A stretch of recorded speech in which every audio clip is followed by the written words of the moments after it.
resistance at 32 for a while now. False break. Wait, no. RSI's at 30. Tight build up, 30 to 32. No way.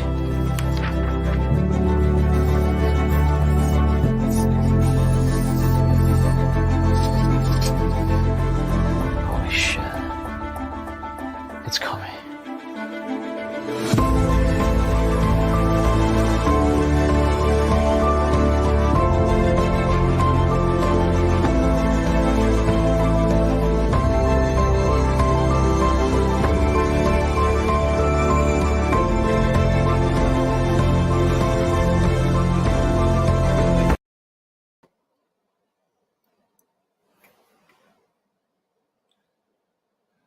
All right, welcome to Stock Talk Live, guys. On a beautiful, a Thursday night. When I said I hope to have more positive news to report, and unfortunately, we don't have much positive news, especially after this week. right at the post. It's hard out there. Yesterday was tough. Today was tough. Summer of blood, as VD said. Yeah. Blood red. I know. It started literally right after the day we had the last Stock Talk Live with, the market went down. We were talking about it in the chat. Went down 1,000 points on Friday after Jay Powell did not pivot. Not only did he not pivot, he just disappointed everyone. Threw kerosene on that fire. I mean, my God. And obviously, hey, Pat. Hey, obviously, hasn't gotten any better from there. I mean, markets continue to go down this week. I mean, oil, I hear they're giving it away. I mean, which still blows my mind. You're going to have to give your firstborn child to get a freaking megawatt of power in Europe. And, BB&Y and GameStop are having a heck of a time, man. That was truly bearish news yesterday from Bed Bath & Beyond. It was. But earlier in the week, Monday was running up. Tuesday was running up. I know. It crossed over $15, at least pre-market, and then it started tanking. Yeah. But they put out that news yesterday before market opened. They secured financing, so they have a loan to take care of some of their debt, but they did say we may sell more stock to raise additional capital, and that's I think pretty bearish. And with Ryan Cohen being out, I don't know. It's my opinion that he could be distancing himself from that because the two seem to move in sync a little bit. Bed Bath & Beyond and GameStop, that is. Yeah. And he's chairman of the board for GameStop, so I think he might want to wash his hands clean of we talked about it 2 weeks ago that CNBC was framing him for a pump and dump. And I think he may be wanting to distance himself from that and not be implicated in anything, even though it's squeaky clean. Yeah, no, absolutely. I don't think there's, I think you could honestly, in some of the stocks we've gone over, some stocks that we've gone over are definitely more pump and dumps. I mean, the one, I don't remember off the top of my head, but they were the Chinese one? Yeah, the Chinese one was up 1,000%, and then it just crashed. I mean, ticker's HKD, AMTD. Yeah, I mean, I don't think the SEC should be going after Ryan Cohen. Seeing a lot of Chinese shell companies pop up, and they just run up thousands of percents, and I suspect that those run-ups may be used to pad some balance sheets to avoid margin calls. I think you're right. And speaking of padding balance sheets, we had another down day for GameStop. It's tough. The red light's been on for a while now. Yeah. I had a green, I think, Tuesday. But GameStop, their last peak was coincidentally right when Citadel secured a $600 million I don't know if it was a loan or cash infusion, let's say that, $600 million they got. And I wouldn't say getting $600 million is the best show of strength of your business. No, not at all. But I believe that's all being used to hammer GameStop down. And I'm super bullish on the stock still. I think it's anything you get it at right now is still a discount. No, absolutely. Keep buying, keep holding, keep directly registering those shares.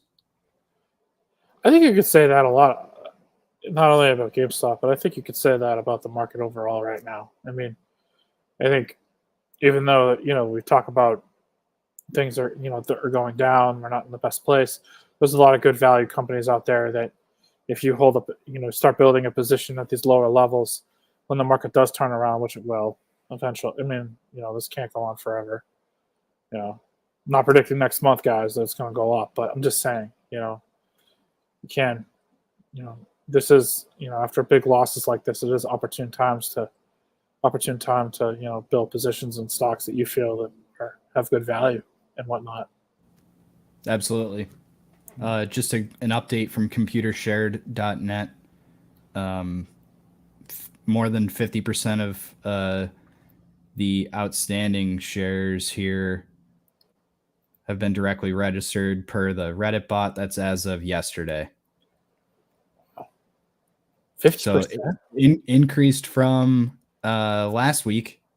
I think we were at 48 and change, maybe 49, but still going up.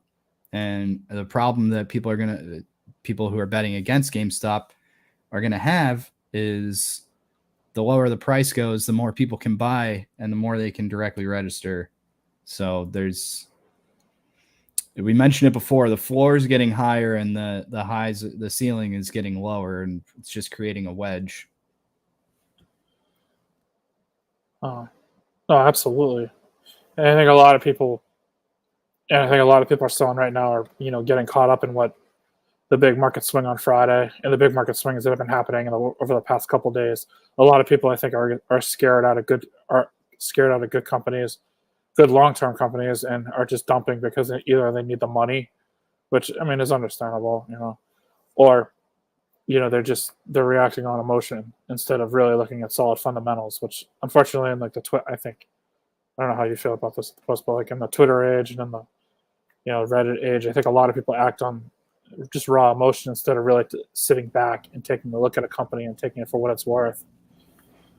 I do have a clip referencing Reddit, but we have to frame it first. Absolutely, let's go. So first, we're going to dispel some more CNBC lies here.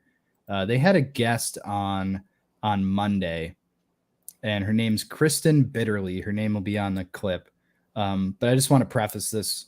They're talking about why there might have been a run up. I don't know, like last week and Monday, and she mentioned something, and then she immediately gets cut off, and I thought it was very suspicious. I do apologize. I didn't record this. I found the clip. Somebody recorded it off their TV, and I think they did it from a Motorola Razr. So bear with me on the sound quality. But here's Kristen Bitterly on CNBC Monday. Kristen, you, I think, are in the camp that you weren't fooled by that summer rally in terms of a new bull. Do you think it's a rally within a bear market? We thought it was a bear market rally. You look at what really was driving that rally, there were a couple of different things, right? So the first was a lot of short covering. And when you look, there was that concept of, did we actually, Kristen, was it actually... I'm sorry, I've been told we've got to go immediately. We've got some issues. Thank you. Squawk on the Street's going to begin straight ahead. Thank you, Kristen. We'll have you back. So she mentions shorts covering, and she gets out 5 more words, and they say, "Yep, we got to go." That was so staged. I mean, come on. Now, I have another clip from Tuesday, and this is a longer clip, but it was actually, they spent 10 minutes on this. I have 2 minutes of it, so let me share this video file. But they do explain that abrupt cutting her off, and why they did, and why Reddit is mistaken. Let me just find this.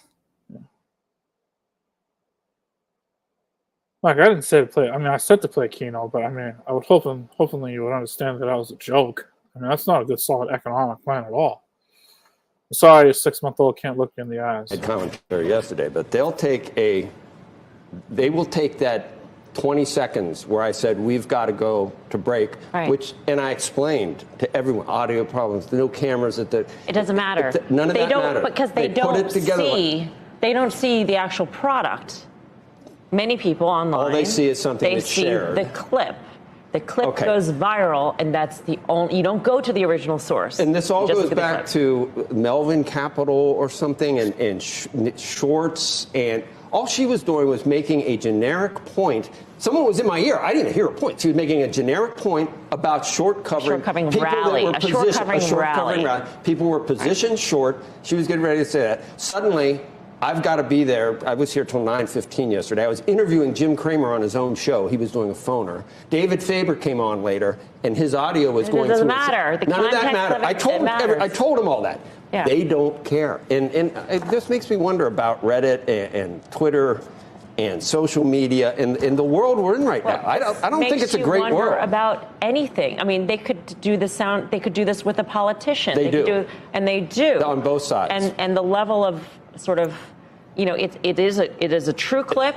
It actually happened, but the context but all they had to do is different. No one wanted the truth. None of them wanted to see what had happened. They didn't want to look to see that I anchored. Right. And imagine this happening over and over and over again with different issues. Right. In different countries. None of them have their names. None of them. They're all anonymous. Yeah. They say things that would be slanderous if they had a name, but they don't even care. But whatever. That's if they want. I just worry about them. Because you know what they say, a fool and their money. I worry about our society. Right. But a fool and his money are soon parted. And I don't know whether some of these types should really be. I'm not going to go there. Do what you want to do. So that's them pretending to care about retail again. He said, I worry about them.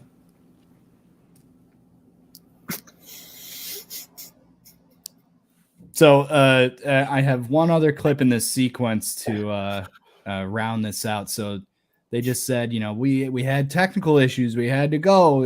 They're in my ear. I got to go. Well, this is a clip from Tuesday. Also a clip that was from Tuesday. This is from Tuesday as well. I wonder why they didn't stop because of production issues on this one. The next 30 days is $8. So if you're buying calls that are, stock closed at 20 and a half, and if you're buying calls at the 60 level, I mean, statistically, you're talking about, a 4 or 5 standard deviation. I mean, in probabilistic terms, it's an idiotic play. We got a nice soundtrack coming in, Tom. We appreciate you sort of jazzing up the place. I don't know. It's a little hypocrisy or lying. I thought that was interesting that they happened to cut her off. They say no, it wasn't because she said shorts covering. Look, we're saying shorts covering. That's not why. It was production issues, and then they have production issues later that day, and they didn't pull the plug. And I think they're lying by saying we'll have you back. I don't think she'll be back. No, I don't think so either. I mean, I think. Look, hit the post. I think a lot of people knew that was a short covering rally. Deep detective work. No, but I mean, I think a lot of people knew that. Like a lot of people got caught up on the. We've talked about the Jerome Powell, the turn. Like the dovish turn that the Fed is going to make. A lot of people were betting hard on that, really hard.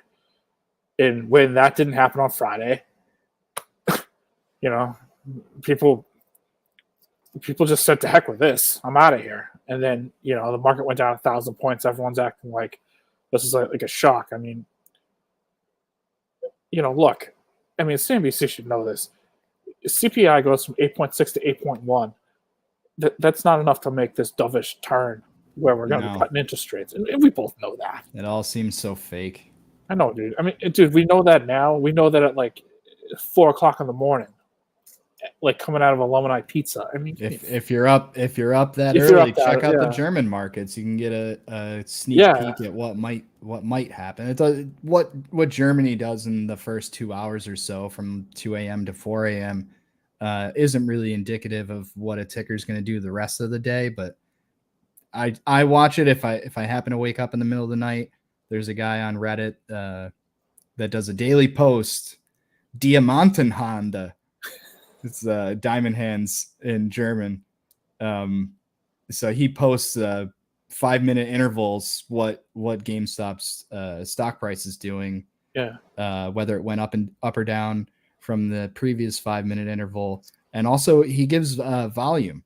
So it's still dry as fuck out there. No, I know.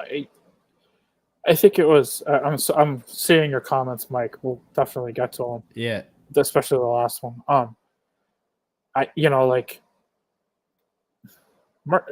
Market liquidity right now is this isn't a very liquid market. I mean, all you have to do is look at bonds. I mean, and the lack of volume. I think we did like the lowest on record. What was it? Not lowest on record, but one of the lowest in a while. I mean, if you want the market to go up, you need volume. And when you have like a low volume market, you need buyers. And when they're not there and you're going, I mean, today was just I don't know what the heck happened at the last hour, but it's not very liquid in the narrative that, not to have like a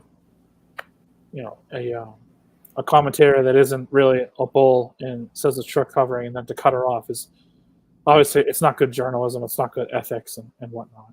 I agree. I see this comment from Mike in the chat. You think suits are leading retail into a bear trap with this misdirection?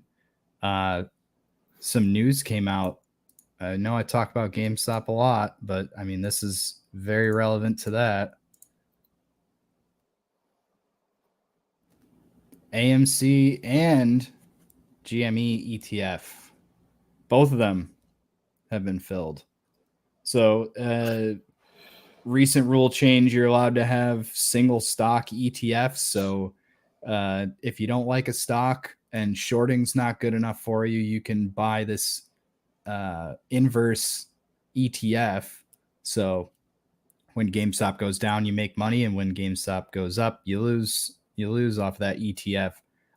It's my suspicion that hedge funds are going to use teacher pension funds to invest into these ETFs to cover themselves. And I believe that retail traders, holders of GameStop, will be blamed when those pension funds get whacked. I think it's not just the teachers. I mean, it's like the unions. It's the the SEIU. That was one example. Yeah, I mean, nobody wants to hear about teachers' pension fund getting obliterated. No. And it's like why Brownfield Capital, if anybody's familiar with the movie The Big Short, it's really why them and Michael Burry, Frontline or Front Point, was it Frontline Capital, whatever Steve Carell's whatever his I think it was Front Point. I'm gonna look it up. Whatever their fund was, it's why they really couldn't celebrate their big win in the film, because are you really going to celebrate at the collapse of the American housing market? That you're an asshole, but you were right. Yeah, I mean, no, it's the truth. A lot of the guys who bet against housing in 08 were dead on. We're completely dead on. And unfortunately, they couldn't solve it. They couldn't celebrate it. Mike, right, you look like a jerk. Oh yeah, you do. I mean, Mike, I did see the freight numbers today. It's not good. I mean, if we're looking at the same numbers, I saw a big decline I mean, it's not good. I mean, last night the export numbers and import numbers out of South Korea were terrible. You know, I think people are, to put a bow in it, I think people are worried about China again. They locked down some province last night. You can't withdraw your money. I mean, it's a big, it's a big deal. Dr. Michael Burry. Dr. I don't like him. He puts out some good heavy metal picks, some cool songs to check out. I follow him on Twitter. What I don't like about him, he's a tweet deleter. And I don't really stand for that unless I catch it. And if I was really, really wrong, I'll usually own it. The only time I really delete tweets is if I have a bad spelling error and I catch it within a couple seconds, I'll delete it and retweet it or tweet it again, rather. But I'm not a huge Michael Burry fan. I think he was really right one time and people take whatever he says as gospel, and that's not always true. I thought that, and I don't know if I mentioned this on here, but I certainly mentioned it to my friends. So you have your Twitter handle is at whatever. So mine's at OG Boss Play, but my display name is hit the post with the goal emoji. His is Cassandra, and I thought it was for one of his kids or his wife. Cassandra in Greek mythology was cursed to always tell the truth but never be believed. It's interesting.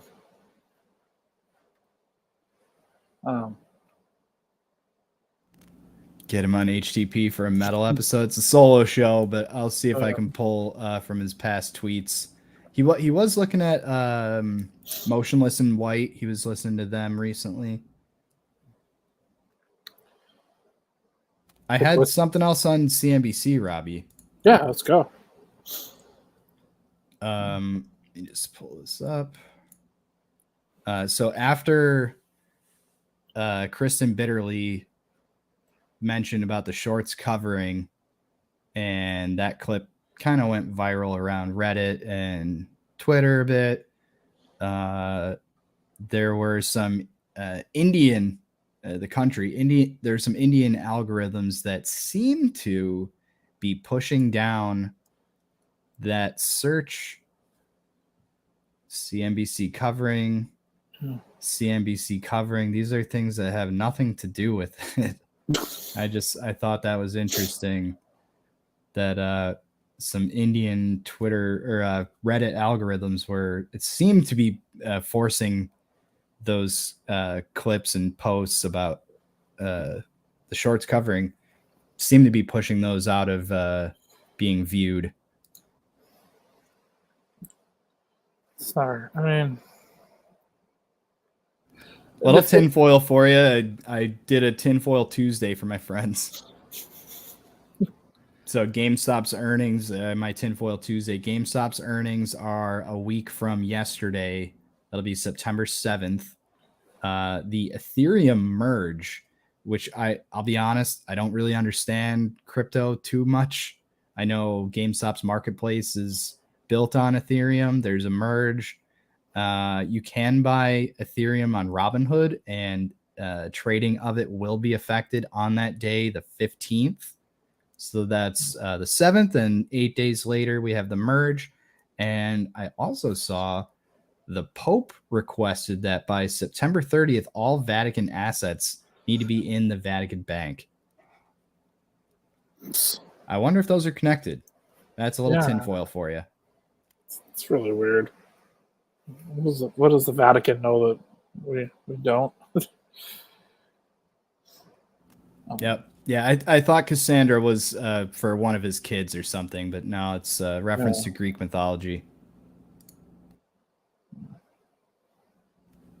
We had on Tuesday, I saw a tweet from Unusual Whales. Historic charts suggest the stock market could have a solid finish to the year. Can you guess who gave Kramer. that quote out? Yeah, of course Kramer did. That was a Kramer quote, and I found this clip from the Rich Dad radio show, talking a little bit about Kramer. Why do they believe these guys? Like, have you heard of the Kramer factor, Jim Kramer? Whatever Kramer predicts, you go short. I can't even watch this guy. He's a smart idiot. He just entertains. He has nothing to do with the truth. All I do is research what happens in history and what causes things and what doesn't, and that's the truth.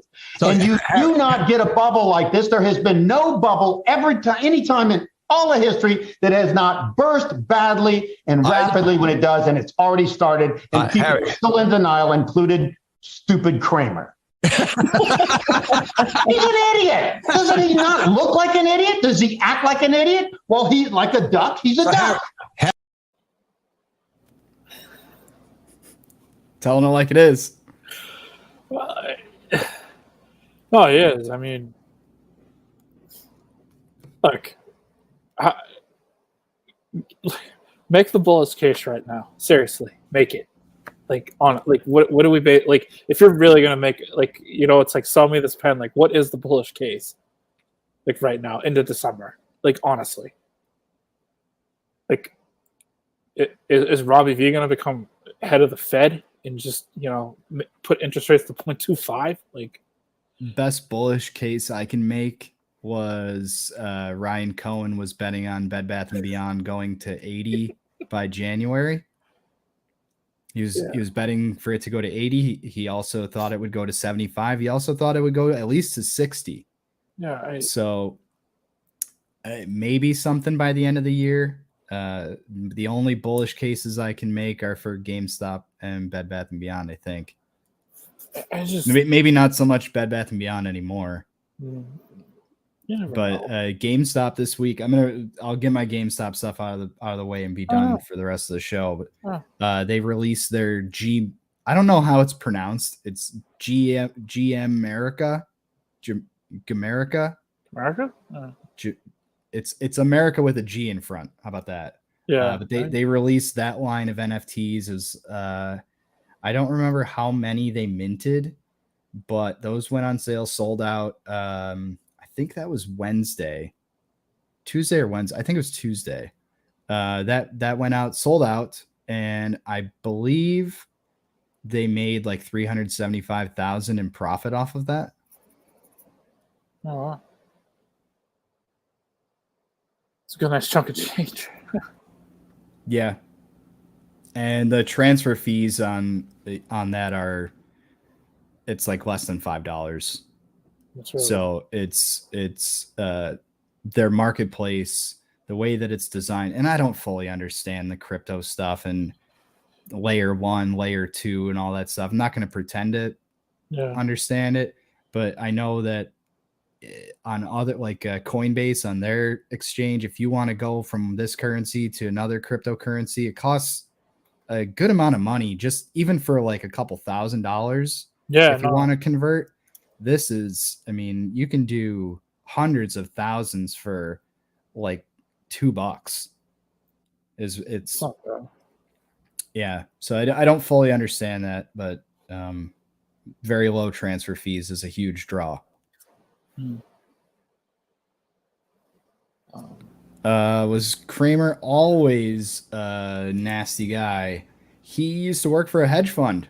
Yeah, those listeners out there, he used to run a hedge fund, and there's clips out there of him explaining what hedge funds do. Maybe we could pull that for next time.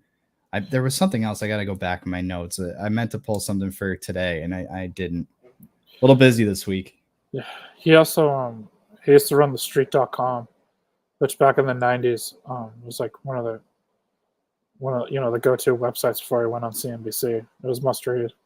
He had he had plenty of followers and whatnot. See Mike in here. NFTs are bullshit. The pictures and stuff. Yeah, I would agree with you. Pictures and GIFs and stuff, but actually owning, and I talk about this all the time, is if you're playing a video game and you earn items in the game, or even if you spend real money and you purchase them, the great example you could watch last week's episode was the new Call of Duty. anything that you bought in the first Warzone, now they're doing Warzone 2. None of that stuff is going to transfer in. That's just, you might as well have lit it on fire. You got to play with it for a little bit. Now it's gone. At least, if it was an NFT, you would own it and you could sell it. Maybe it would appreciate in value if you hold on to it. It's more rare over time, but you own it. And then music, movies, there's a lot of, for a long time now, a lot of speculation that that Wu-Tang album that Martin Shkreli famously overpaid for. There's a lot of speculation that that's going to, it's now owned by, it's called a company called Pleaser DAO, PLEASRDAO, Pleaser DAO. They own it now, and there was speculation that it was going to be converted into an NFT, and then minted, so a lot of people could enjoy that. Good example, but none being implemented. The NFT games, that's all it's starting, and I believe by like June of 2023, there's supposed to be over 100 NFT games available on the marketplace. I saw Mike your comment about the food shortages. I can comment on that a little bit. It's much more than a one-word answer, unfortunately. Yeah, I had a couple more things on GameStop. So usually I get a tweet from Robbie from Immutable X. Immutable X is taking a little bit of time off. They tweeted on the 29th that today is the final day of their first iteration, staking product. They took a quick 3-day break, and they said, "What are we going to release on the 1st of September?" Just wait and find out. I haven't looked into that. Pull that. Busy day. Oh yeah, it was. I mean, it's been a busy week. I don't think. I mean, there's multiple ways, like, things to talk about. I don't think a lot of. I mean, first things first. Interest rates are rising, but the 10-year rose. So basically, for the viewers at home, what that means is that mortgage rates are going up. I actually checked it when I was on the MBTA today. 30-year mortgage rate now is at 6.20. It's one of the highest it's been in many years. It's basically doubled from last year. You're already seeing a slowdown in housing. Numbers came out about existing home sales. Prices are starting to fall on the West Coast, East, West Coast, South, Midwest, and whatnot. It's a big. I got something on housing. Oh yeah, no. That's it. Tell me if you think this is predatory or not. Bank of America announces 0 down payment, 0 closing cost mortgages for Black and Hispanic first-time home buyers. That's in Charlotte, Dallas, Detroit, LA, and Miami. Yeah, I do think that's predatory. Number one, those are all housing markets that have gone up considerably in the past couple of years. But Robbie, what? No closing costs, no down payment. Yeah, I know. I mean, it's almost like it's 2008 all over again. I mean, hit the post. These were the type of loans that people, that were not going to exist anymore, and unfortunately, a lot of people are going to, go into those loans.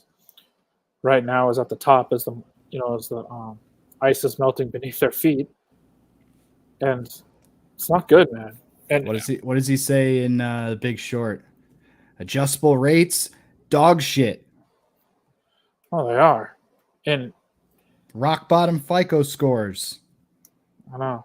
I really don't think no income verification. I know. Dog shit. It's bad. Ninja, no income, no job. Yep. Yeah.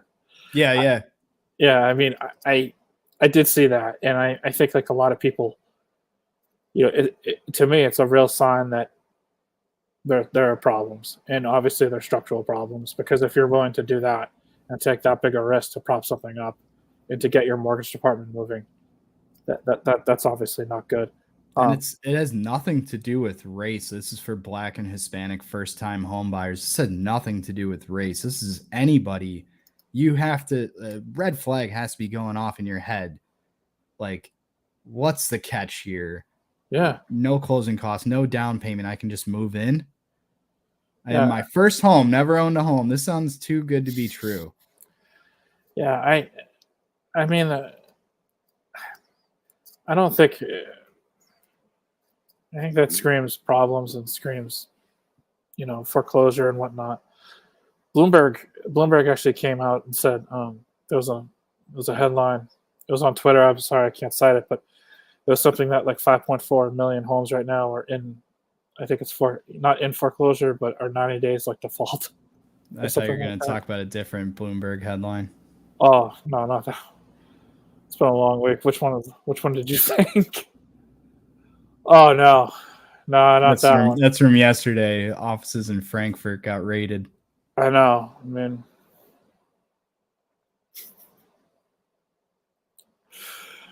oh, those boys. Yeah, that Bloomberg headline. Wow, not good times. But what was I going to say? No, I mean, housing's not doing well.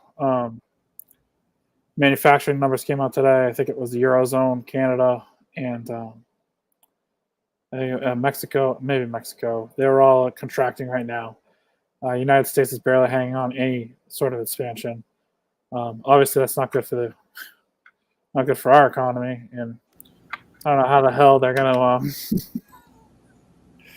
market's gonna rally on a freaking economic downturn. But hey, smarter heads than me. We had this stat from yesterday. S&P 500 remained under the 200-day moving average for the 100th consecutive day. Hasn't happened since 2008. No, I know. You put together enough of these things where, this sounds a lot like the crash right before the crash in 2008. And you put together enough of these things and, alarm bells start going off. I mean, you can, it's like sports betting. Like, we're going to have profit picks at 6 premiering here on the 5 on Wednesday. And, if you really want to bet one team, you can come up with all kinds of stats and reasons why, but and frame it like, this is the best pick and you're not presenting anything. So you could say, yeah, we're cherry picking all these stats and stuff. You find enough of them. Begs the question. I don't necessarily think it's 2008. I mean, but the problem is that there's a lot of things that are just happening that are definitely very 08-esque. And so I think it's, it needs to continue to be talked about is, what's going on in Europe with the power, electricity prices with natural gas. I mean, look, at the Post, I logged on to Twitter yesterday. I see 6 English, businesses across, Europe or whatever. In one swipe, they're, putting up their, hey, I'm going out of business. Like, I'm done. Like, I can't afford to pay power. I mean, that's economic activity just down the drain. And I know what you're saying, like, well, hey, Robbie V, the activity hasn't cratered yet. Well, wait till next month's numbers come out and minus 3,000 businesses that can't pay their bills. So it's over. And I mean, saw a tweet today from the Wall Street Silver. I mean, there's goddamn grocery stores in Italy that are not selling frozen products because they can't afford to pay their damn electric bill. Robbie V, a good friend of mine, sent me this from a DM. Yeah. Oh yeah, the sound. Is these policies that are ESG driven and morally driven that we should convert everything to alternative energy tomorrow are going to end up starving the poor children of the world. Like it's and killing many of them. So it's counterintuitive that could actually happen. And that's what we're seeing, Melissa, with the prices at $1,000 a megawatt hour, 1,000 euros a megawatt hour. You're going to see real problems in Europe. I can't believe it's not on the front page of every paper every day. Oh, he's right. He's right. And you know what? I mean, I know I've been carrying the torch, but Boner Jams was on this from the get-go, and I cannot say that enough. This is not my, months ago. Months ago. Like, this is not, before June, certainly. Yeah, absolutely. I mean, just because I'm carrying the torch on the program, and we miss Boner Jams, like, come back to Stock Talk Live, But hey, you showed the way. I mean, this is real, and when people talk about how, people say like that, well, he's just being ridiculous. Well, no, it's not being ridiculous. It is real. I mean, Europe's economic activity in the winter is going to crater. I mean, they really need to figure out what in God's name they need to do, because the way that they're going right now, I mean, with the Nord Stream down it's not even flowing right now. They're having supposed maintenance. Hopefully Robbie V's not operating on freaking Nord Stream 1. I mean, that wouldn't be good. I saw yesterday another ship was ashore in the Suez Canal. Like, history repeats itself. No, that was about a year ago. Yeah, it was. It was. And Europe's not going to get like the hydroelectricity that they think they're going to get because the water levels are so low. I mean, and he is right. It should be a headline every day, because nothing's really going, that good. And no one really seems to want to use, sensible solutions to the problems.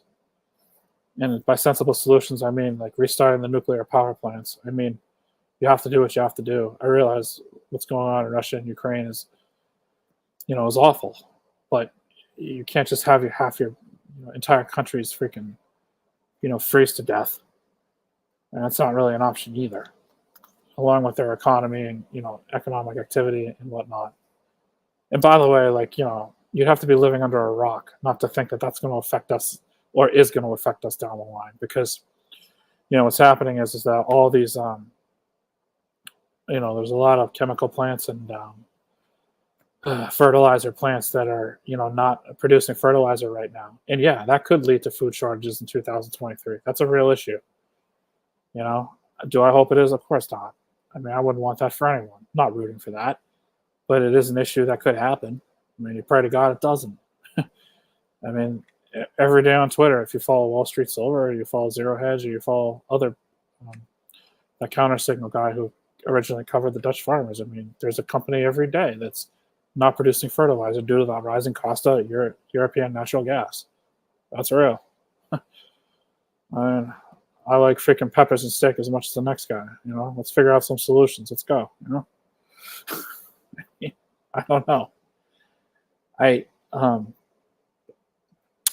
guess the final issue is, like, big jobs number tomorrow. We'll see what happens. I mean, for the listeners, we got a little preview of what that number was going to be. It came in pretty light on Wednesday, the ADP number. I don't know. If the number comes in hot, they're going to raise rates anyway.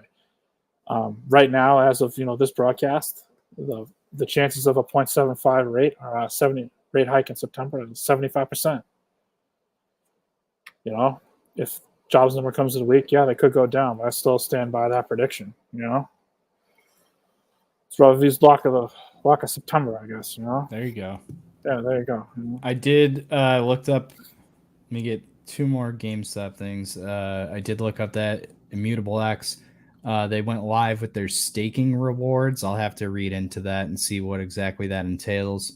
All I know is they're GameStop's partner for the NFT marketplace, and they're pumping out NFT games and features.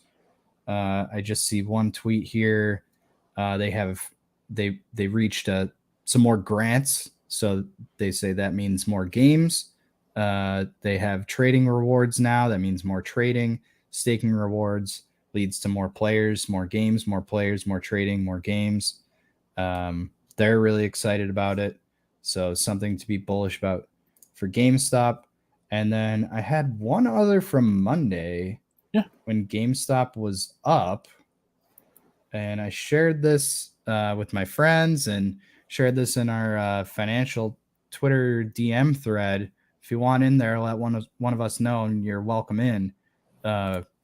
This is a reason why you'll never catch me because I like to bet on sports. And if something looks like a sure thing, wait until the end of the game before you start tooting your horn. Nobody likes a front runner. So I saw this on Market Watch. They said GameStop stock falls again, heads for longest losing streak in 5 years. That was published before market opened on Monday, and they had a green day. So watch yourself, Market Watch. I know. It's like I swear that's all I have for GameStop. I swear. Oh, dude, don't worry about it. Another stock that some of our listeners might be interested in, Odyssey. Did you see that? Yeah, Odyssey rumored to be bankrupt, and then they were very adamant about saying that that's not true. When in the last 5 years they've lost 95% of their value. Correct me if I'm wrong, but isn't their share price like 20 cents right now? It's about 50 cents when I checked it yesterday. They've been under $1 and are in danger of being delisted. I don't know when that would be, but rumored to be bankrupt. Some tweets got deleted and screenshotted, but they dispelled that and said, no, that's not true. But share price begs to differ. Yeah. So some Odyssey here. I actually have the chart. So here's the announcement from Odyssey. Blog post published today falsely claimed that Odyssey's CEO confirmed Odyssey's bankruptcy. Categorically untrue. And they're going to find a way to dispel that. And this is from the other day. So 52 cents, down 95% over 5 years. Rough. That was a rough investment right there. Hopefully you didn't have a kid's college fund in that. I'll tell you that right now. No, I mean, it's rough. That is rough. Just something some of our listeners might be interested in is Odyssey stock. What's up with that? Yeah, I know. The one story that keeps spreading too is the protests with the Dutch farmers. I mean, now that's spreading to Italy, Germany, Belgium, Poland. I mean, it's everywhere. I mean, the Belgian farmers got inside somewhere and started. Everyone's ready to roll. I mean, and social unrest too is still an issue. I mean, Sri Lanka, exactly. Those Twitter videos of them, somebody threw a brick or a baseball bat, whatever, it really doesn't matter, through the back of some politician's car. That was on video. Bangladesh, they're still protesting, and so. Yeah, I looked up Dutch farmers protest. We got articles from 2 weeks ago, from a month ago, 3 weeks ago, and it's still going on. Yeah, it's They're protesting emissions cuts, correct? Yeah. Nitrogen emissions. I think eventually it'll just go. It's just going to go global. It's plans to curb animal numbers to cut nitrogen emissions. Yeah, I mean, I think it's really speaking of not really emissions, but how about California this week? Warning of blackouts. I saw that California requested residents to set their thermostats at 78. Yeah, good luck with that. And they're gonna. We talked about it. They're gonna get rid of the sale of gasoline cars by 2035. Yeah, so let's kind of go over this. Basically, the California power grid can't even handle the number of homes that they have, right? So so what are we gonna do? We're gonna get more power, maybe fire up a power plant? No, we're not. Instead, we're gonna tell everyone to get electric vehicles. So so basically, a power grid that's overwhelmed as it stands right now is gonna have what? Okay, let's just call it 10 more electric vehicles charging. It's a good solid plan, right? It's gonna work. Yeah. I don't know. I did see something a little bit ago about Tesla has these. I don't exactly know. I think they're called remote power plants, And so basically, if you opt in, you can like what unused energy is the way I understand it. You can route it to these remote power plants. They got one in Texas. They opened another one in Japan. I don't know where they have a third, perhaps California. Yeah. But you route power to that, and they give you savings, or not savings, but they incentivize you for doing that. So what you don't use, you can route to those. And I guess it's like a store of, I saw a picture. There's just like batteries on the wall holding power. Something interesting.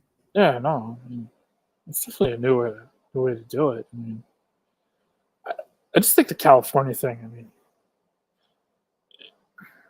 Newsom is. I mean, let's face it. He's probably not going to be governor in 2035. So he won't reap what he sows of this. But I don't know. I think it's going to be very hard pressed for that to work. But Mike, I'm not a crypto guy, so I can't speak on Ripple. Yeah. I know XRP is Ripple.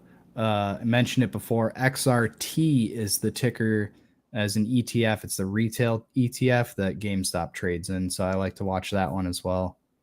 You know what's another one that I like watching is COS. Another in the meme stock basket that when COS is up, GameStop seems to be up. When COS is down, GameStop seems to be down. They have very, very similar charts, just on a different scale, like price wise. What is? Excuse me. I don't know. I don't know. What do they even do? I think they're an electronics company. Yeah. I just honestly don't know. Yeah, stereo phones. So they make manufactures headphones, headquartered in Milwaukee, Wisconsin. Yeah. I don't know why that one got lumped in with the meme stocks. I know Bed Bath & Beyond was one for a long time. I mean, we're going back to 2020 even. Yeah. And BlackBerry was included in there because they have such similar tickers. Yeah. And I think that's why BlackBerry was another play. Well, that makes sense. We haven't touched on it. I mean, the oil market, apparently,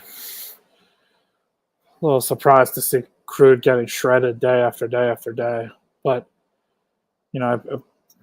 economic decline and all that stuff, I think, the Chinese lockdowns will, I think, have scared enough people. But I don't think what people don't realize is that, I mean, once those SPR reserves, strategic oil petroleum reserve, releases stop, I mean, I think we're almost it's not gonna shoot back up, but it's definitely gonna grind higher at least. I mean, gas potentially in a month, if the price stays the same, could be $3 a gallon at the current 240 level on the CME right now. I don't know. But Robbie, CNBC says oil prices will hold steady this year. No, well, see what happens. Well, did you see the Goldman analyst bought 30,000 130 calls, or some Goldman trader? Yeah, I know, in December. So, I mean, I'm just saying. And defer to our friend Boner Jams for oil advice and energy advice. Not that I don't listen to you either, or you as well, but he's our resident expert, I believe. No, he is our resident expert. Where is that man? Just kidding. I know. He pops in. It's again, anybody that wants to get into the finance chat or Twitter DM thread, he pops in from time to time with some facts and just great nuggets of information. A couple weeks ago, he just posted, I don't know if it was from his work or something somebody sent him, but it was just like a huge paragraph breaking stuff down. I didn't really understand a lot of it. It's over my head, but it's valuable information nonetheless. His spaces are really, he's connected. Yeah, that's I think a lot of the reason why he's not able to come on here so frequently is because he's connected and he's working, man. No, I know. I know CNBC. I was a little surprised they put that out. I mean, Strategic Petroleum Reserve right now it's at its lowest level since like 1984. I mean, the drawdowns are not sustainable, or maybe they are, according to powers that be. It's above my pay grade. So say that much. I mean, I don't know. It's gonna be interesting. I guess like for predictions, I mean, I hope the market starts to grind higher. I don't know. I mean, I found this 10-year chart. Here's a chart of for our listeners. Always trying to give you some solid knowledge and give you something to take away, make you sound smarter.